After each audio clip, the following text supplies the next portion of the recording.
Hey, salut, c'est Goudrel. Je vous fais une petite vidéo vite faite. Regardez la température dans la cheminée.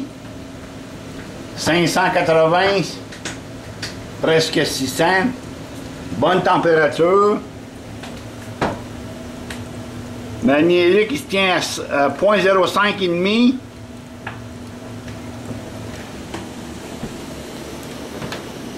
Je vous fais une petite vidéo vite faite là, pour vous montrer là, comment est-ce que on opère les outils là, utilisés, surtout là, ceux qui sont qui viennent souvent sur les sucriers.com là.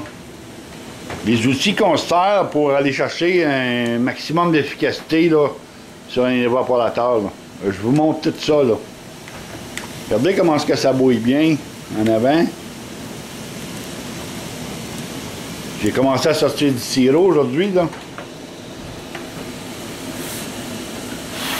On a de la misère à voir, là, mais...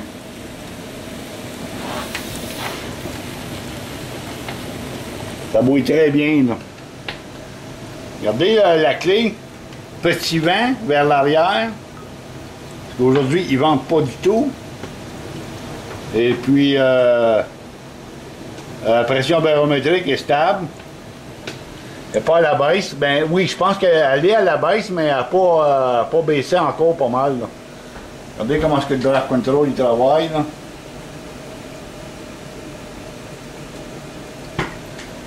Bon, maintenant, regardez, aujourd'hui, là, puisqu'on n'est pas encore tout à fait en basse pression barométrique,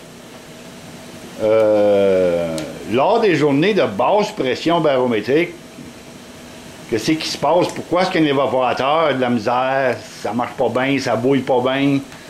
C'est parce que la journée d'une basse pression barométrique, il y a un effet bouchon qui se crée sur le top de la cheminée. C'est une pression, ça, qui fait que la tire elle a de la misère à se faire. C'est pour ça que lors des basses pressions barométriques, on a tout le temps de la misère à bouillir. Bon, maintenant... regardez, aujourd'hui, on n'est pas en basse pression barométrique, mais je vais vous expliquer, là. Puisqu'on n'est pas en basse pression, j'utilise la clé. Je suis aux 3/4, à peu près, je l'utilise à peu près aux 3/4. Petit vent, donc, vers l'arrière. Et puis, j'observe mes bouillons. Quand j'utilise ma clé, là, j'observe les bouillons. Donc maintenant, puisque j'ai utilisé la clé petit vent 3/4, c'est normal que je bouille un peu plus fort en avant. Regardez là, dans le devant, là, je ne sais pas si vous pouvez le voir, là, ça bouille plus fort là. C'est normal. Température 580. Tire à 0.05 et demi. Bon, maintenant, là, quand on pogne une journée là, que c'est une basse pression barométrique à cause qu'il y a un effet bouchon qui se crée sur le top de la cheminée, ça peut être normal que la tire baisse à 0.04 à cause de l'effet bouchon. Alors, c'est pour ça que la journée qu'on a une basse pression barométrique, qu'on dit ne pas utiliser la clé, parce que si tu utilises la clé, tu vas empirer les choses. Il y a déjà un effet bouchon en haut. Alors pourquoi en créer une deuxième? Alors c'est pour ça que les journées de basse pression barométrique, on n'utilise pas la clé. Sauf que si la tire abaisse en bas de 0.05, il faut faire de quoi? Pour tricher. Alors, c'est quoi qu'on fait pour tricher? Quand la tire cherche à baisser en bas de 0.05, on commence par essayer de peut-être jouer un peu avec le draft control. On a le magnélique en permanence, là. Donc, on peut essayer, voir si on peut diminuer, augmenter la tire plutôt en fermant la porte du draft. Là, ben, vous allez être capable d'aller chercher une tire de 0.05. Mais moi, j'aime bien utiliser le magnélique pour placer mon draft control pour avoir une tire à 0.05,5 parce que quand tu mets ta clé lors des journées de haute pression barométrique, c'est normal que la tire elle cherche à baisser un petit brin. Pas beaucoup, un petit peu. Mais il faut s'arranger pour ne pas la baisser en bas de 0.05. Donc moi, je l'ajuste à 0.05,5, même des fois à 0.06. Et puis quand tu utilises la clé, ben la tire elle va stabiliser entre 0.05 et 0.05,5. Ça, c'est une façon de jouer un peu avec les pressions barométriques, avec la pression barométrique, la basse pression barométrique, avec le draft control pour aller chercher une bonne tire. L'autre chose qu'on peut faire, même si mon évaporateur, c'est pas un évaporateur airtight, ben, l'autre façon de tricher, c'est le ventilateur. Regardez, là, moi, là, mon 7 points, là, il est là, là. Ça, c'est mon 7 points. En général, là, c'est là que je l'utilise. Ça va bien, là, même. C'est stable, les bouillons sont stables, tout va bien. Puis, je caramélise pas.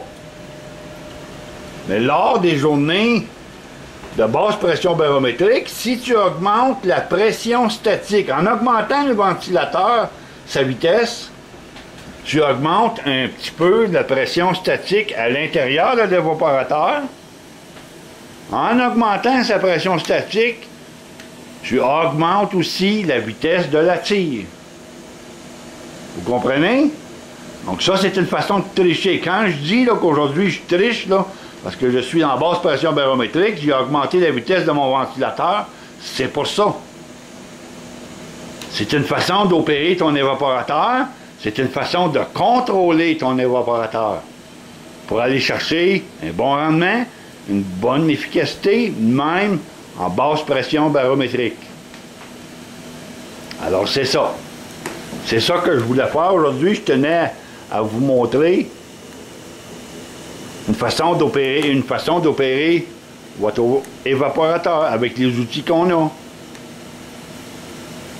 Maintenant, il y a une autre façon qu'on peut travailler l'évaporateur.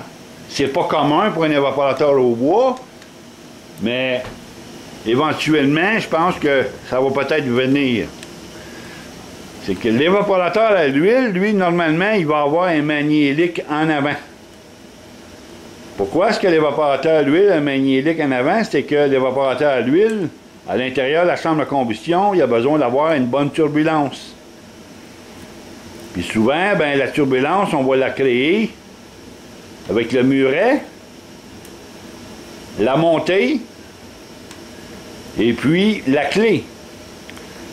La clé de contrôle de sortie de chaleur va avoir une influence sur la tire en avant.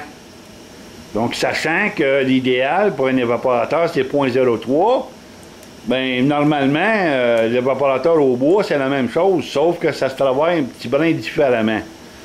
À cause que l'évaporateur au bois, la pression statique n'est pas toujours la même qu'un évaporateur à l'huile. Mais par contre, l'idéal, c'est d'aller chercher quand même un 0.03 en avant. Moi, ici, je n'ai pas le magnélique en permanence sur le devant de l'évaporateur, mais je l'ai déjà testé.